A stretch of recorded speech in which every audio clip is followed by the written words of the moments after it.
She was just the driver. He was the man running from a hit. Now she's the only one he trusts and the only one who could destroy him. Let's begin. I picked up a stranger at 2:03 a.m., which sounds normal if you don't drive nights for cash in a city that never sleeps, lies, or forgives. It was supposed to be just another surge fair. Downtown. Theater district. Neon bleeding onto wet sidewalks and me too tired to care. I was 5 minutes from calling it a night. But then he opened the door and got in like he belonged.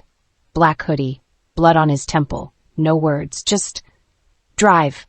He didn't ask if I was his ride, he didn't check my plates, he didn't even look at me. Just that one word like a command, like I was his. I should have said no. I should have kicked him out. But his voice, it wasn't loud. It was low and calm. The kind of calm that makes your bones freeze before your brain catches up. So I drove. I took a right on 8th, like muscle memory took over. I didn't even ask him where he was going until we hit the red light at Elmont and East. That's when I turned slightly and said, "Are you a Kosnov? I've got a Kosnov scheduled." He didn't answer. He didn't even blink. Just stared out the window like he was waiting for the bullet to come through it. And that's when I saw them. 2 black SUVs, same model, same matte finish, same slow roll behind us, hugging the curb like sharks. My stomach dropped. "What's happening?" I whispered. Still no answer. But his jaw tensed, hands curled into fists on his thighs. I swear, I could feel the war in him. Don't drag her in this versus don't get caught. The light turned green. I drove. Fast. Wrong way down a one-way. Cut across 2 lanes. Someone honked. Someone screamed. He didn't flinch. I didn't breathe. "Take Riverside," he said finally, voice like a razor sliding across silk. I did. I didn't think. I didn't argue. I just obeyed, like some part of me already knew this wasn't a man you said no to. But the weirdest thing? I wasn't scared of him. I was scared of who was chasing him. By the time we hit the underpass, the SUVs were gone, or maybe they backed off. Maybe he called someone. I don't know. He pulled out a phone once, unlocked with a thumbprint, and spoke one word into it in Russian. I don't speak Russian, but I recognized that voice. ICE. Orders. Not begging, not warning, just final.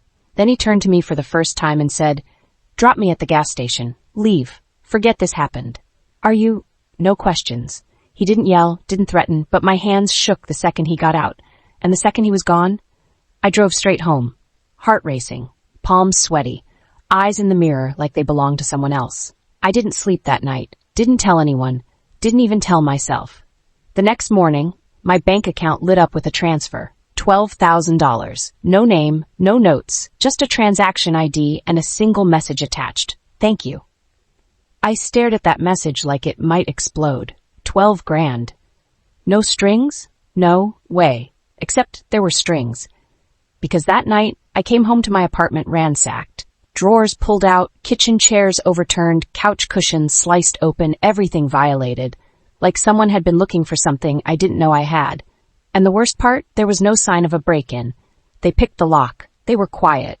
Professional. Whoever they were, they'd done this before. I didn't call the cops. I don't know why. No, that's a lie. I do. Because what would I even tell them? "Hi, yes, I gave a ride to a Russian guy who may or may not be a killer, and then I got paid off, and now someone trashed my place looking for God knows what." Yeah. That would go well.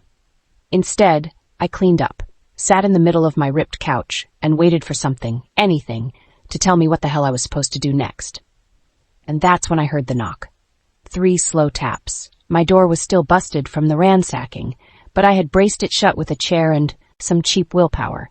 "Ali," a voice said. I froze. Low, Russian, familiar. "You," I whispered before I could stop myself, because somehow I already knew it was him. I opened the door. He stood there like a ghost in black. No hoodie this time, just a tailored black coat, gloves, and that same expressionless mask. Except this time I saw the damage, a cut over his eyebrow, a fresh bruise along his jaw, and those eyes, gray, rimmed with red, like violence lived just beneath them. "You weren't supposed to be involved," he said. "You gave me 12 grand. That was to keep you out." "Well, you suck at that." A flicker of something passed over his face, almost like a smile. But it vanished. He stepped inside without asking, locked the door behind him, and turned to face me like we were in this together now, whether I liked it or not. "Who ransacked my place?" I asked. "People who want me dead," he replied. I folded my arms. "Why would they think I have anything?" Because you drove me out, and because I let you live. Silence stretched between us. Then I asked the one thing I hadn't dared until now. What's your name? He hesitated, just for a second. Then, Kai Kosnikov. The way he said it, like a death sentence. Like it was supposed to scare me, and maybe it did, but not the way he expected. Because the moment he said it, I realized something I should have known from the second he got in my car. This man would destroy everything he touched. And I'd already let him touch me. I didn't offer him coffee, didn't offer to sit. I just stood in the middle of my wrecked apartment while Kai Kosnikov, Bratva, killer, whatever he was, paced like it belonged to him now. He didn't ask for permission, didn't apologize for the bruises on my life, just looked at the mess like it was predictable. I told them you were irrelevant, he muttered. They didn't believe me. I blinked. Who is they? He looked at me then. Really looked, like he was calculating how much I could know without getting killed for it. Enemies, he said finally. Some old, some new, some family. I wanted to laugh, but I didn't, because he wasn't being poetic, he was being literal. You're Bratva, I said quietly. His jaw clenched, but he didn't deny it. I took a breath that tasted like dust and adrenaline. So why me? You were just a car. That stung more than I wanted to admit. Just a car, I repeated. Then why the 12 grand? His eyes narrowed. To shut the door. I stepped toward him. You kicked it open. His hand flexed at his side, gloved fingers twitching like they wanted to grip something. Maybe me, maybe a gun. I didn't flinch. He noticed that. You should be running, he said flatly. I tried, I snapped, but someone trashed my apartment. That was a message. Well, I got it loud and clear. He looked at me for a long time. Then, without a word, he reached into his coat and pulled something out. A phone. Not mine, not his. He tapped the screen once, then again, and then turned it toward me. A photo of me, driving, through the city, that night, taken from the back seat, his seat. Why did you take that? I asked. His voice dropped. Insurance. That's not creepy at all. I wasn't watching you, he said softly. I was watching the street behind us. Sure, and I'm just a car. That flicker again. Not quite a smile, not quite human. You're not a car anymore, he said. He stayed for hours, didn't talk much, didn't move much, just sat in my armchair like he was waiting for permission to kill someone. I cleaned, mostly just to feel like I had control over something. Broken glass, torn fabric, kicked over lamps. It didn't matter. I scrubbed like I could erase what had happened. Eventually I turned and asked, Why did you come back? He looked up slowly. You let me live, he said. I frowned. That was my mistake. He didn't answer, just stood and walked toward me like a storm getting closer. I didn't back away. I should have, but I didn't. His voice dropped. If you'd screamed at that red light, if you'd said no, I'd be dead. So yes, I paid you. But you came back, I whispered. Yes. Why? His eyes burned into mine. I don't know. And just like that, he was gone. Door shut, silence heavy, and I was left standing in a broken room with a single terrifying thought. He didn't just come back to protect me. He came back because he couldn't stop thinking about me. That night, I didn't sleep. Again. I stayed up with every light on, watching shadows move outside my windows. I didn't even get into bed, just curled on the floor in a blanket, phone clutched in my hand like it could save me. At 3:14 a.m., it buzzed. Unknown number. Don't take any calls from a man named Petrov. If anyone says that name, leave immediately. No punctuation, no explanation. But I knew it was him, Kai. I stared at the screen, heart racing, then typed back, Who is Petrov? No answer. I waited 10 minutes. 20. Nothing. Just silence. By morning, I was cracked down the middle, tired, paranoid, a little furious. I went to work anyway, same rideshare app, same gas station start, but I checked the backseat 3 times before I even unlocked my doors. No sign of him. No Russians in sight. Just a regular Thursday. Until I got to my third pickup of the morning, downtown. Hotel with mirrored glass and valets who looked like actors. A man slid into the back seat. Not Kai. Someone older, well-dressed, calm. He smiled in the mirror and said, Ali Borden. My blood froze. He didn't ask. He knew. Sorry, I said, already putting the car in park. This isn't your ride. He ignored that. You're braver than I expected, he said in a thick Russian accent. Or more foolish. I opened my door. You need to get out. Petrov, he said, casually. That did it. I slammed the door shut again, turned around to face him. What do you want? He smiled wider. Just to talk. No, I can pay. No, I can protect you. That one stopped me. He leaned forward, elbows on his knees, voice lower now. You think Kai Koznikov is your guardian angel? He's not. He's a ghost, a curse. He's already marked you. I'm offering you a way out. I stared at him. Every instinct screamed lie.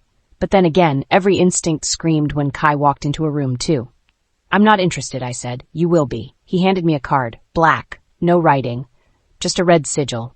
You're not a pawn, Ali, he said, stepping out. Don't let him treat you like one. And then he was gone. Just like Kai. Just like the ground beneath my feet. That night I stared at the card for hours. I didn't call the number on the back, but I didn't throw it away either. I just sat with it. And the worst part? I wasn't wondering if Petrov was lying. I was wondering if Kai was. Because the truth is, I didn't know him. And yet, I already knew I'd risk everything to find out. I didn't tell anyone about Petrov, not because I trusted Kai, but because I didn't trust anyone. I stared at the black card for 2 full days before finally locking it in the glove compartment. Then I stopped driving completely, logged out of the app, turned off my location, bought a burner phone, and moved into a cheap extended stay motel on the edge of the city. And still, I didn't feel safe. Because every time I closed my eyes, I saw Kai. The way he said my name without saying it. The way he looked at me like I'd already made a choice I didn't understand. The way he left. Like he wanted to stay. It was 2:17 a.m. when the fire alarm went off. No fire, no smoke, just a hallway full of panicked guests stumbling out in pajamas while the sprinklers stayed bone dry. I knew. Before I even opened the door, I knew. I grabbed my hoodie, my phone, and the pepper spray I didn't believe in, then slipped out the back entrance and cut through the alley. I was 10 steps from the street when I saw the car. Blacked out. Engine running. Kai in the driver's seat. Door already open for me. I didn't ask how he found me. I didn't ask how he knew I'd run. I just got in. Because the truth is, I didn't want to run alone. Wait, before I keep going, if you're listening for the first time, welcome and buckle in. This is not a calm love story. You will see what I mean. Now, back to the moment I made the worst decision of my life. The silence in the car was surgical. Precise. He didn't look at me, didn't speak, just drove like it was instinct. Like escape was coded into his blood. And maybe it was. Was that you? I asked after a few blocks. He didn't answer. You pulled the fire alarm? Still nothing. I turned slightly toward him. I don't like being dragged. He glanced at me then, and for the first time since I met him, his voice was almost soft. I wasn't dragging you, he said. I was saving you. From who? Everyone. I swallowed. Petrov found me. That did it. The muscles in his jaw tensed. Hands tightened on the wheel. He took the next turn too hard, and I slammed against the door. You didn't answer my text, I said. I was handling it. Oh, that's comforting. He's not supposed to approach you. Then maybe you should put up a sign. Something cute. No war criminals allowed. His mouth twitched like he almost smiled. But it didn't last. You don't talk to Petrov again, he said. You don't own me. I do now. I flinched. He saw it. I didn't mean, yes, you did. Silence again. Longer this time. He didn't apologize, just drove faster. The safe house was nothing like the first one. This one was hidden. A warehouse, gutted and rebuilt inside, with cement walls and blackout curtains and rooms that didn't echo. It didn't feel like shelter. It felt like a bunker. The moment we stepped inside, I turned doing this unless you start talking. His coat hit the floor. Gloves next. Gun on the counter. Then he faced me, eyes sharp. You want the truth, he said. No, I snapped. I want lies, pretty ones. He didn't flinch, didn't move, just said, Petrov was once my father's friend. Now he's my problem. Your father, Bratva? My father was Bratva. Past tense? He's dead. I blinked. And you? I inherited what I never asked for. And what is that? He stepped closer. Blood, he said. Loyalty, enemies. A war disguised as a family. And me, I whispered. You're the only thing I didn't plan. The moment cracked something in me. I didn't know what to do with it. The way he said it, like I mattered, like I shouldn't. I turned away, needed air, space, time to think. But his hand caught my wrist before I could take a step. Ali. I looked down at his fingers wrapped around mine. Strong, unshaking, cold. I'm not yours, I said. He pulled back like I'd slapped him. I know. Then, why did he look at me like he wanted me to be? I slept in the spare room, if you could call it sleep. I lay on the mattress with my hoodie still on, heart pounding, thoughts racing. Somewhere in the building, I heard him moving. Slow steps, metal clinks, a door opening, then closing. I imagined him cleaning a weapon, checking a security feed, sitting in the dark, planning how to protect me without ever asking if I wanted to be protected. Because Kai Koznikov didn't ask. He decided, he calculated, he took. And somewhere in all that cruelty, he watched. Not the way men watch women, the way wolves watch flame, not because it scares them, but because it burns. The next morning, I woke to the sound of classical music and the smell of coffee, which would have been lovely if I weren't hiding in a concrete fortress with a Bratva heir who might have gotten me killed. I padded barefoot down the hallway, hoodie still on, hair a mess, brain fogged. Kai stood in the kitchen. No hoodie this time. Black shirt, sleeves rolled, coffee in one hand, phone in the other. Russian murmured under his breath like a warning. He didn't look like a man who'd slept. He looked like a man who never needed to. I hovered in the doorway, unsure if I was allowed to interrupt whatever storm he was managing. He glanced at me without breaking the call and gestured toward the counter. Breakfast. Toast. Fruit. Bottled water. I said nothing, just grabbed the bottle and sipped. Eventually, he ended the call and turned to me fully.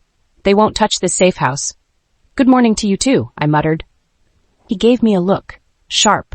Amused. Unapologetic. That look did something awful to my insides. I hated it. I also wanted more of it.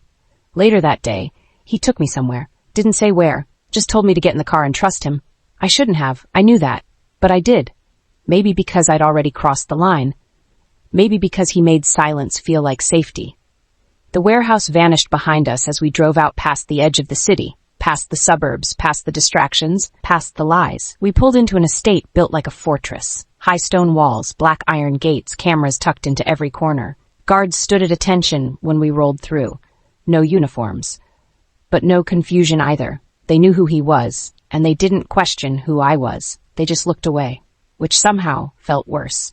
Inside was colder than outside. Not temperature, presence. The air was thick with secrets. Marble floors, glass walls, hallways that echoed like cathedrals.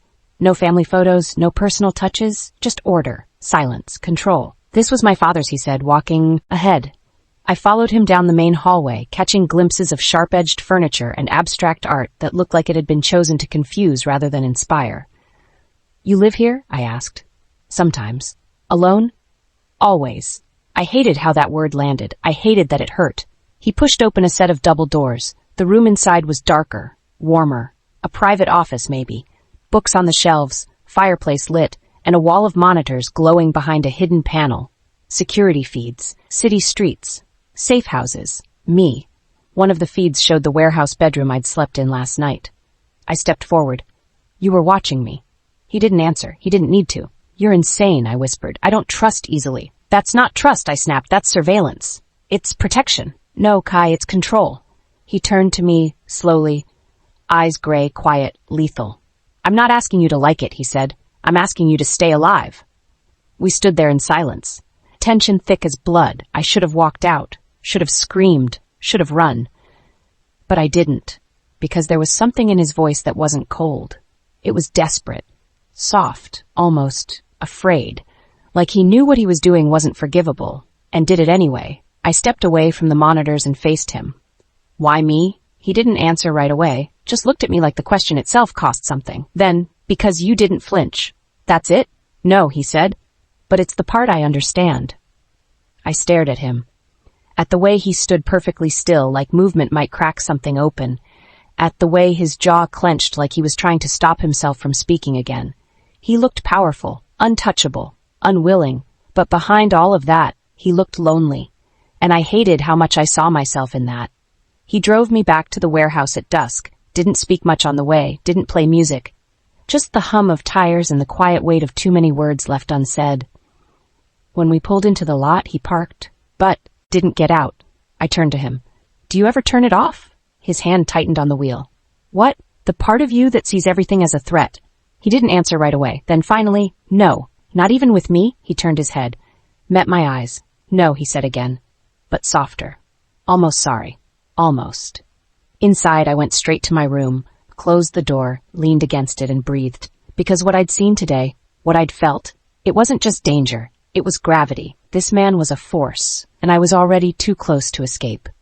I stayed up that night thinking about the cameras, about the toast on the counter, about the way his eyes lingered on mine for half a second too long before looking away. I told myself I was just waiting for a chance to leave, that I was watching him to protect myself, that I could still walk away if I wanted to. But the truth? The part I couldn't say out loud yet? I didn't want to run. Not anymore. Not from him. Not yet. The next time we argued, it was over nothing. A mug I left in the wrong place. A door I didn't lock fast enough. He raised his voice. I raised mine higher. And somewhere in the middle of it, I realized the fight wasn't about dishes or locks. It was about how scared I was. Of him. Of what I felt. Of how close I was to needing him. You think I'm your problem, I snapped. But I'm not the one starting wars in stairwells. Kai stood across the kitchen, hands braced on the counter, back tense. You don't understand what's chasing you, he said, voice low. No, I said. I don't, because you won't tell me. He turned, eyes dark and impossible. Because it won't change the outcome. I took a step toward him. Try me. He didn't move, didn't blink, he just stared, like he was deciding whether to push me away or pull me in. Then, you have no idea what you're standing in, I swallowed. Then tell me. He crossed the space between us so fast I didn't have time to breathe. Nope, suddenly his hands were in my hair. Not rough, not soft, just there, like he'd been trying not to touch me since the second he walked into my car. And now? He couldn't not. I shouldn't, he whispered. Then don't. But I didn't step back, didn't look away, didn't stop him when he bent his head and kissed me. It wasn't tender, it wasn't careful, it was sharp and deep and hungry. Like he'd been silent for years and I was the first sound he needed to make. My back hit the wall. His hands found my waist, mine tangled in his shirt. The air between us dissolved. Everything was heat and pressure and breath and the kind of closeness that leaves bruises even when no one touches skin. When he pulled away, just barely, his forehead rested against mine. His voice was wrecked. You shouldn't be here, he said. I am. I don't let people get close. I'm already close. His breath caught. Then he kissed me again. Slower this time. Deeper.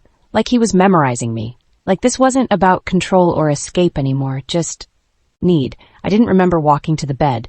Just the way his fingers brushed mine in the hallway. The way his silence changed from guarded to reverent. The way he touched me like he didn't deserve to. The way I let him anyway. He didn't rush. He didn't speak. He just looked at me like I was something he'd never expected to want, and now couldn't walk away from. His hands were steady. His mouth was soft. And for a man who'd built his world on power and blood, he was gentle. Almost careful. Almost. When it was over, we didn't speak. We didn't need to. He lay beside me, arm draped across my waist like he wasn't ready to let go. His breathing slowed, his eyes closed, and for the first time since the night he got into my car, he looked peaceful. But me? I didn't sleep. I just watched the ceiling and let the weight of him sink into my skin, because whatever that was, it wasn't just a mistake, it was a line. And I just crossed it, willingly, quietly, entirely. In the dark, his voice found me, soft, unsteady. Ollie. I turned toward him. Yeah? I'm not safe. I know. He reached out, fingers grazing my arm. I want to be. My heart cracked, and then I whispered the only thing that felt real. I don't need safe. He kissed my shoulder and my neck, then my wrist, and finally whispered something in Russian I didn't understand, but I felt it. And maybe that was worse, because whatever it meant, it sounded like mine. I woke up alone. Kai wasn't beside me. The bed was still warm, but the room felt colder. He'd left the door half open, and somewhere down the hall I could hear movement, low voices, one of them his. Russian again, short commanding. I stayed still for a minute, staring at the ceiling. The night before hadn't felt like surrender. It had felt like permission, to want something, to stop running, to let him in. But now it felt like something had shifted, like I'd said yes to something bigger than a night in his bed. And I didn't know what that something was yet. I got dressed slowly, didn't bother brushing my hair, didn't check the mirror. I just slipped on the same hoodie and sweatpants I always wore when I needed to disappear. When I walked into the hallway, Kai was standing near the monitors. Back straight, jaw set, arms crossed. Two men stood opposite him, both in suits, both quiet. They looked at me once, then quickly looked away, like I was something they weren't allowed to see. Kai noticed. Out, he said in Russian. They didn't argue, didn't even speak, just nodded and left. When the door shut behind them, he turned to me, expression unreadable, voice clipped. I didn't want to wake you.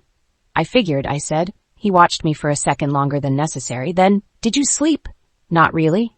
He nodded like he expected that, then turned back to the screens like the conversation was over. But it wasn't. Not for me. You regretting it? I asked. That got him, his fingers stilled over the keyboard. His body went quiet. No, he said. But I don't get to have normal things. I stepped closer. You think I'm asking for normal? He looked at me again. Hard.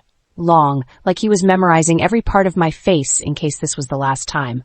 Then he said it, the one thing that cracked me all the way open. I keep trying to protect you from this, Ali. Maybe I don't want protection. You should. Maybe I want you. He didn't speak, didn't breathe.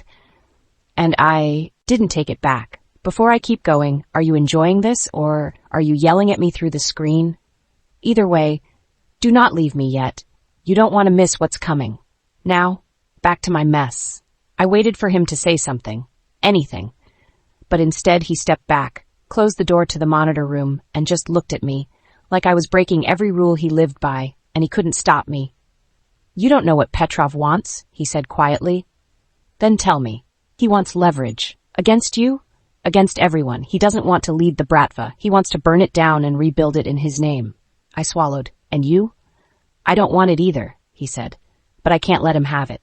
Why? His eyes darkened. Because he doesn't care what he destroys to get it. I felt that. In my chest. In my ribs. In the part of me that knew how it felt to be collateral damage. He threatened you, Kai added, voice tighter now. Used your name. Said you were my weak spot, I exhaled. Am I? He didn't answer, but his silence was all I needed. Later that day, we left the safe house. It was my idea. I couldn't breathe in there anymore, not after everything that had been said and not said. The walls felt too tight, the air too quiet. I want to see the city, I told him. He hesitated, then agreed. But we didn't use the car. We walked, 2 blocks, then 3. Shadows under bridges, neon signs buzzing. Rain misting the pavement like the city itself was whispering secrets. And for the first time since that night, I felt human again. He walked beside me in silence, one hand in his coat pocket, the other occasionally brushing mine. He didn't try to hold it, didn't pull me in, but the contact was there. Intentional, unavoidable, like he wanted to touch me but didn't trust himself to. I used to walk here at night, I said, before. He didn't ask what I meant by before. He just said, why? Because I liked being invisible? He was quiet a moment. Then you're not invisible to me. I looked up at him, that same expressionless mask, but something flickered underneath it. Want, fear, need. We ended up on a rooftop. It wasn't planned, just instinct. A quiet fire escape, a rusted ladder, and suddenly we were sitting 10 stories up, watching the city move beneath our feet. He leaned back on his palms, wind pushing through his hair. I watched him instead of the skyline. You could walk away, he said. You could let me. If I let you, I'd have to kill everyone who comes near you. Sounds exhausting. It is, I smiled. He didn't. But his fingers brushed mine again, and this time he didn't let go. We didn't kiss that night, didn't touch beyond the small, silent grip between our hands. But when he finally walked me back, opened the door for me and stepped inside behind me, I knew. I wasn't scared of him anymore. I was scared of what it meant to need him, and what he might do if I ever tried to leave. It happened in daylight, which somehow made it worse, because daylight meant normal people, safety, distance from the shadows Kai came from. But safety is a lie when you belong to a man like him. And now? I did. He was gone that morning, no warning, no note, just silence, the kind that wrapped around my ribs like a wire. I didn't ask questions, didn't call, because I already knew. When Kai disappeared, it meant he was doing something dangerous, or bloody, or both. So I left the safe house on my own, just for an hour, just to walk, just to breathe. I didn't tell anyone, because I thought no one would notice. I was wrong. They found me on the bench near the cathedral, the spot I used to go when I wanted the world to disappear. A place I hadn't been in weeks, maybe months. But they found me. The woman sat beside me without asking. She was older, beautiful, sharp lines and expensive perfume. Red nails wrapped around a paper coffee cup that she didn't drink from. I didn't look at her, not right away, but my chest went still the second she said my name. Ali Borden, I turned slowly. Do I know you? She smiled. But I know you. Not a threat, not loud, just confident, like she already owned the outcome. I don't have anything, I said. She nodded. We know. I blinked. Then why are you here? To offer you something. I'm not interested. You haven't heard it yet. I don't need to. Her head tilted. You think Kai's protecting you? He is. But who protects you from him? That landed, harder than I expected, because I didn't know the answer. I wanted it to be me. But I wasn't sure I could win if I ever tried to run. She reached into her coat and pulled out an envelope, thick, sealed with red wax. She set it on the bench between us. You don't have to open it, she said, but if you do, you'll understand why we want you. Want me for what? Her voice was quiet. For balance, I laughed once, dry. You think I can balance him? We think you already do. That scared me more than a gun ever could, because if they believed that, they wouldn't stop at coffee and envelopes. They'd find another way. Before I could speak, she stood. Think about it. I won't, she smiled. You already are. Then she walked away. And I sat there alone, envelope burning a hole beside me, heart pounding, not because of the offer, but because for 1 second, one breath, one impossible heartbeat, I wanted to open it. I didn't tell Kai. When he came back that night, blood on his collar and silence in his step, I didn't say a word. He didn't either. Just walked straight past me, into the shower, and didn't come out for nearly 30 minutes. When he didn't ask where I'd been. But he looked at me differently, like he knew. And maybe he did. Maybe he always knew. But I wasn't ready to give it voice, because if I told him someone approached me, he'd hunt them down. If I told him they offered me an out, he might see it as betrayal. And if I told him the worst part, that I was tempted, he'd never forgive me. That night, I sat in bed with the envelope in my lap, still sealed, still whole, still unopened, but not untouched, because I couldn't stop thinking about what it meant that the Bratva was watching me, tracking me, using me, and not through force, not through fear, through leverage, because they didn't need me to break him. They needed me to choose to. Kai came to bed late, his movements slow, deliberate. He didn't touch me, didn't say a word, but I felt him next to me. Stillness and weight and control. I lay awake in that silence, the envelope still hidden under the edge of the mattress, and I wondered, if he knew what I was hiding, would he stay? Or would he take the choice away from me? By morning, I'd made a decision. I didn't open the envelope. I burned it. In the sink. Watched the wax melt, the paper curl, the ashes turn black and gray and silent. I didn't take a picture. Didn't tell anyone. Just stood there in my hoodie, hands shaking, heart louder than it had been in days, and whispered the one thing I hadn't said out loud until now. I choose him. I thought that would be the end of it. I thought the Bratva would see my silence as an answer. But instead, they sent another message, one I couldn't burn, one I couldn't ignore, because this time it wasn't a woman with red nails and careful words, it was a man in a mask. And he didn't ask, he took. He grabbed me outside the warehouse, between the loading docks and the alley, pulled a hood over my face, didn't speak, didn't hurt me, but when I screamed, no one heard, and when I begged, no one answered. Because this time, they weren't asking. They were testing how far Kai would go to get me back, and how far I'd go to survive it. I came back to myself in the dark, not gently, not slowly. I woke up choking on panic, wrists bound behind me, ankles tied, hood still over my head. The air smelled like oil and rust and damp concrete. Somewhere nearby, water dripped in a steady, maddening rhythm. I tried to move. Pain shot through my shoulders. I stopped, breathed, listened. Men were talking nearby. Russian. Low voices, calm, like they were discussing weather, not deciding whether I lived or died. I didn't scream again. That was my first smart decision. The second was staying very still. Because fear makes noise, and noise gets noticed. They took the hood off eventually. Harsh light burned my eyes. I blinked, vision swimming, heart pounding so hard I thought it might crack my ribs. I was in a warehouse. Not Kai's. Older, dirtier, concrete floors stained with things I didn't want to identify. One chair, one table, one man sitting across from me like this was a meeting he'd scheduled. He was older than Kai, thicker, calm in a way that came from experience, not confidence. Ali Borden, he said in English, accented but smooth. You're not what I expected. I swallowed. You should untie me. He smiled faintly. Eventually. I didn't open the envelope. I know, that chilled me more than the restraints. You burned it, he continued. Also admirable. Then why am I here? Because you matter. I don't. You do, he corrected to him. My chest tightened, he leaned forward. You don't belong in this world. You're not built for it. Neither is he, I shot back. That surprised him. A flicker of something passed through his eyes. He was raised in it, the man said. That's different. So was Petrov, I said. And look how that turned out. His mouth curved. Careful. I lifted my chin. You're not going to kill me. No, you're not going to hurt me either. No. Then you're wasting time. He studied me for a long moment. Then he said the words that made my blood run cold. Kai Kosnikov is coming for you. I didn't react, didn't give him the satisfaction. He continued. And when he does, men will die. Allies will fracture. Old debts will be called in. The balance will shift. That sounds like a him problem. No, he said, it's a you problem. Before I tell you what he did next, this is your warning. After this, nothing stays innocent. Now let's get back to the moment it broke. He stood and circled me slowly. I don't want you dead, he said. I want you gone. Let me go, then. He stopped in front of me. We will, but first you're going to send him a message.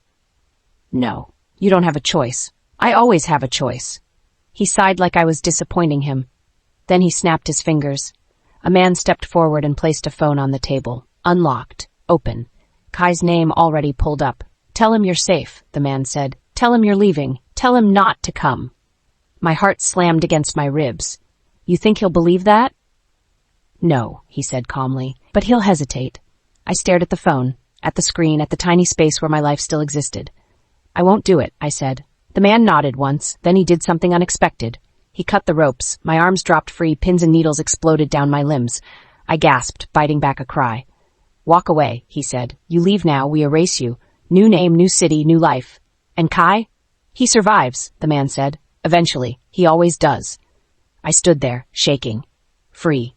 This was the out. The clean exit. Everything I'd wanted before he ever got into my car. And yet, I thought of his silence, his careful hands, the way he'd said my name like it meant something dangerous. I won't disappear, I said. The man studied me. You're choosing him. Yes. That choice will cost you. I know. I reached for the phone. Typed one message. Not the one they wanted, the one I needed.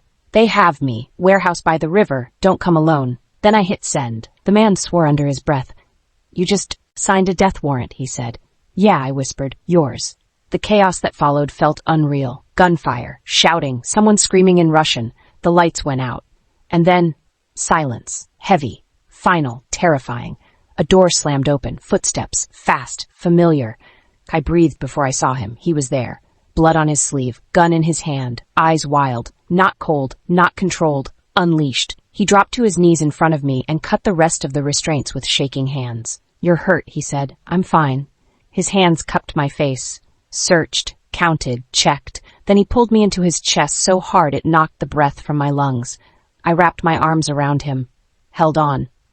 Because for the first time since I met him, he wasn't invincible. He was terrified. He didn't speak until we were in the car, speeding away. You shouldn't have warned me, he said. I chose you. His jaw clenched. You shouldn't have. I did. Silence stretched between us. Then he said, quietly, no one has ever done that for me. I turned toward him. No one's ever been worth it. His hand tightened on the wheel, and I knew nothing would ever be the same again. We stayed in the safe house for 2 days. No phones, no movement, no plans, just silence and the space between us that wasn't really space anymore. He cooked for me once, barely touched his own food. I laughed at something stupid on the radio. He watched me like he didn't know how to look away. I fell asleep with my head in his lap, and he traced my spine like it might tell him something about the way I breathe. He didn't talk about what came next, and I didn't ask. Because deep down, I knew this wouldn't last. Not like this. Not quietly. Not safely. It started with a question.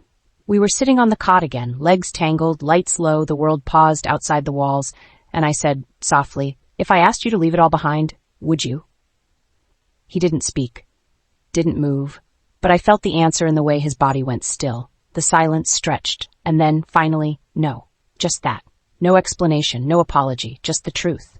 I turned my face away, blinking hard. He reached for me gently, his palm brushing my jaw, pulling my gaze back to his. I can't leave what I never chose, he said. I nodded, because I already knew. And that was the problem. He kissed me like it hurt. Hands slow, mouth warm, forehead resting against mine between every breath, like he was anchoring himself to the only piece of peace he had left. There was nothing rushed in it, nothing greedy, no frenzy, just closeness. Like he was trying to memorize the shape of me. Not my body, but my presence. My laugh, my fear, my silence. He undressed me without breaking eye contact. Like I was a question he wasn't sure he deserved the answer to. His fingertips skimmed my collarbone, my arms, the inside of my wrist, not possessive, not rough, reverent, like I was the only thing in the world that hadn't tried to ruin him. And he didn't want to ruin me back. When I touched him, he froze, not because he didn't want it, because he didn't know how to receive it. I cupped his face with both hands and whispered, "Let me." He did. Slowly, like surrender wasn't a word he'd ever learned, but for me he'd try. We ended up in the center of the bed, his hands spread across my stomach, our bodies curved into each other like a lock and a key, breathless, quiet, and when he finally whispered my name, just my name, I felt something crack inside me. Because he wasn't Kai Kosnikov in that moment, not Bratva, not Air, not the man who gave orders in Russian with blood on his boots, he was just him. Wounded, wanting. Mine. There were no fireworks, no drama, no sharp edges, just heat and safety and the kind of closeness that made me forget what it felt like to be alone. His forehead pressed to mine, his hands framing my face, his voice a low whisper in Russian I didn't understand, but it felt like a promise. I didn't ask him to translate, I didn't need to, because the way he touched me told me everything I needed to know. After I curled into him, chest to chest, heart to heart. And he held me like he wasn't sure I'd still be there if he loosened his grip, but I didn't pull away, didn't speak, didn't try to fix the silence. I just traced the inside of his wrist with my thumb and listened to him breathe. Eventually, his voice found me again, rough, low, barely more than a breath. If something happens to me, I sat up instantly. Don't. You need to know what to do. No, Kai. You need to. I said no. My voice cracked on the word, but I didn't care, I reached for his face again, forced him to look at me. You don't get to prepare me to lose you. That's not your decision. He exhaled, shaky, hands flexing against my waist like he was trying to memorize the way I fit. I don't know how to keep you. You're already doing it. He pulled me back down, held me tighter this time, kissed my forehead, and whispered something else in Russian, so soft I almost missed it. But I felt it in the way he didn't let me go all night. And I knew, even if the rest of the world wanted him dead, I was the only thing that ever made him feel alive. We knew it was coming. Even before the call came in, even before the knock on the reinforced steel door, we felt it. The shift, the weight, the silence that didn't feel safe anymore. We didn't talk much that morning. I watched him lace his boots with the kind of care a man only has when he's not sure he'll be alive to untie them. He didn't tell me where we were going. He just handed me a jacket and said, "Stay behind me no matter what." I didn't ask questions because this time I already knew. The meeting was set for noon. Neutral ground. Some old abandoned rail yard on the edge of the city, just far enough from power lines and security cameras to make what came next untraceable. Kai's men were already there. Silent shadows in black posted on rooftops and inside trucks and along the rails with enough firepower to end a war. But that wasn't what scared me. What scared me was how calm he looked, like none of this touched him. Like death was just part of his job. He didn't touch me once on the drive over, didn't say my name, didn't look at me, and somehow that hurt more than the danger, because I knew why. He was trying to detach, to make it easier if I became collateral, to protect me the only way he knew how, by making me feel like I didn't matter. But I did. He just didn't know how to carry that and survive. We are almost there. Thank you for staying. I didn't get to tell anyone this back then, but you matter to me. Now, let's finish the mess I started. Petrov was already there when we arrived, standing like he owned the gravel beneath his shoes, a cigarette pinched between two fingers, his coat collar turned up like the weather bothered him. He looked at me first. Of course he did, smiled slow and cruel, like this was personal now. Kai stepped in front of me without hesitation, blocked the view, didn't speak, didn't blink, just waited. You look tired, Koznikov, like Petrov called out in Russian. Kai didn't answer, not even a twitch. Petrov stepped closer. 2 men flanked him, but they kept their distance. Like they knew getting too close would cost them something they couldn't afford. Kai finally spoke. "One last offer." Petrov laughed. "You're not in the position to negotiate." "I'm not negotiating." "Then what are you doing?" "Ending this." Everything after that happened in pieces. Voices rose. Guns were drawn. Petrov smirked, like this was all theater and he already knew the ending. And then Kai stepped forward, alone. No cover, no shield, just him, and said, clear and cold, "Take your men, leave this city, leave her out of it, or I put your body in the dirt and make your name mean nothing." Petrov's smile faded. "You'd risk that much? For her?" Kai didn't answer, but he didn't have to, because every man standing around us felt the shift. The warning. The truth. This wasn't about power anymore, it was about me. Petrov made his choice. He raised his gun, not at Kai, at me. And for the first time in all the quiet hours, all the tense meetings, all the bloody warnings, Kai didn't wait. He shot first. 1 bullet. Perfect. Right between the eyes. Petrov dropped like a stone, and everything exploded. Gunfire lit the air. I dropped to the ground, ears ringing, heart in my throat. Kai's body was over mine in seconds, shielding me completely as chaos cracked around us. He didn't speak, didn't shout, just moved. Shot. Commanded. Survived. And then silence. Again. But this time, it felt like something had ended. For real.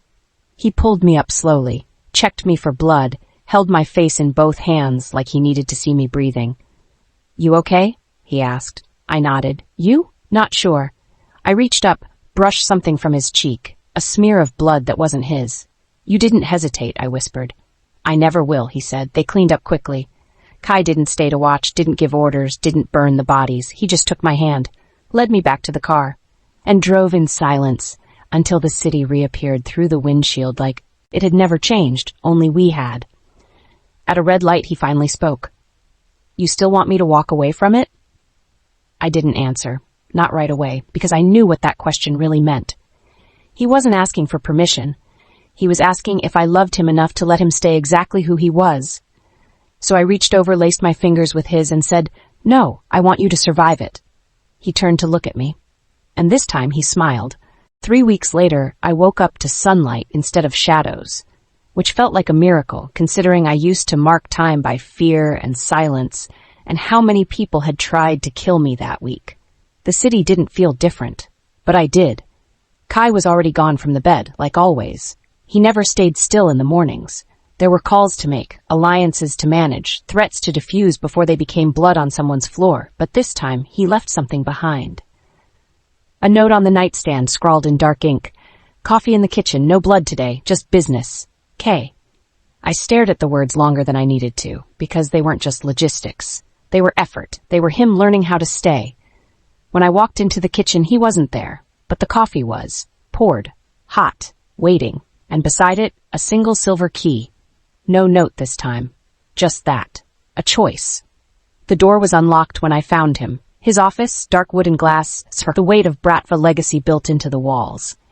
He didn't look up right away, just sat behind the desk, fingers steepled, eyes scanning a list I didn't ask about. But when he saw me, something shifted.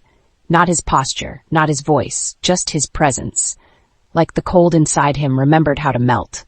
"You left the door open," I said. "I knew you'd come in." "You left me a key." He nodded. I held it up. "You trying to move me in?" "No," he said softly. "I'm giving you a way out." I blinked. He stood slowly and crossed the room, stopped in front of me. His voice was steady but low, honest in a way that still surprised me. "You don't belong to this world," he said. "I've done everything I can to keep you safe in it, but there will always be a target on my back, on anyone I care about." I swallowed. "You're saying goodbye." "No," he said. "I'm saying you get to cheer at the key in my hand. Shiny, smooth, light, but it felt heavier than anything I'd ever held." "I already did," I whispered. He looked at me like that. Answer broke something in him, not his logic, his walls. "You shouldn't stay." "I know. You deserve quiet. A future, something normal." "I don't want quiet if you're not in it."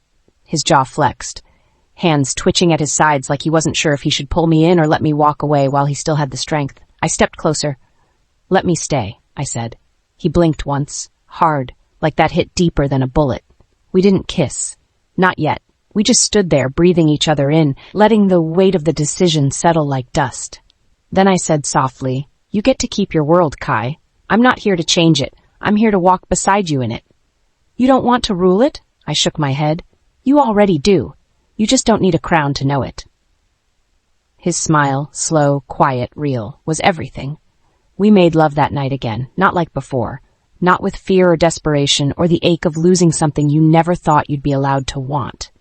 This time, it was slow, certain, safe, not because the world outside had changed, but because we had. His hand still held power, mine still held flight, but neither of us ran. We didn't need to. In the morning, he kissed my temple and whispered a new name for me in Russian, soft, private, just his. I didn't ask what it meant. I already knew, because when he said it, he smiled without realizing, and I melted without resisting. They talk about us now, in whispers. Some call me the girl who saved him. Some call me the girl who ruined him. They're both wrong, because I didn't save him. I just stayed. And he didn't ruin me. He just made me feel like mine was the only voice in the world he couldn't ignore. I still drive sometimes, late nights, not for money anymore, just to remember. I keep the car clean, keep the seat empty, except for him. Because sometimes he still gets in like it's the first time, silent, sharp, like a stranger chasing death. And I still ask the same question every time, where to? And every time he gives the same answer, home. The first time I saw him cry, it wasn't for a death, it was for me. I had been gone 6 hours, phone off, no warning, just me, running an errand, trying to be normal. When I came back, the house was silent, too silent. I found him in the hallway, leaning against the wall like he was holding up the whole building with his spine. The second he saw me, he dropped the glass in his hand, didn't even notice it, shatter. He just stared. "Ali," he said, like a prayer, like a curse. Like my name was the only language he still understood. I stepped toward him slowly. "I'm fine," I whispered, his jaw flexed. "I thought you were—" "I know. I thought they—" "I know." And then he broke, didn't fall, didn't shout, just wrapped his arms around me and held on like I'd stopped existing the moment I left. "I'm not going anywhere," I whispered into his neck. "You can," he said hoarsely. "You always can. I don't want to." He shook his head, like that answer was too much and still not enough. I didn't speak again. I just kissed him slow and certain and let him feel it in every part of me, that I was still choosing him. Every day, without regret. We don't talk about the first night anymore. The car, the chase, the wire transfer, the girl who didn't know who she was helping, and the man who didn't know who he was about to fall for. But we remember, in every look, every silence, every time he walks into a room and finds me still there, still his, still mine. He never stepped down, never softened, never lost the edge that made him untouchable. But he lets me see him without the armor, now. And that's the real power. Because he built a world that could kill me, then gave me the only weapon that could kill him. My heart, in his hands, still beating, still safe, still his. If you made it all the way to the end, thank you. He kept his crown. She kept her freedom. And together, they bent the world to stay in love. Subscribe for more emotional, dangerous love stories, and remember, some rides change everything.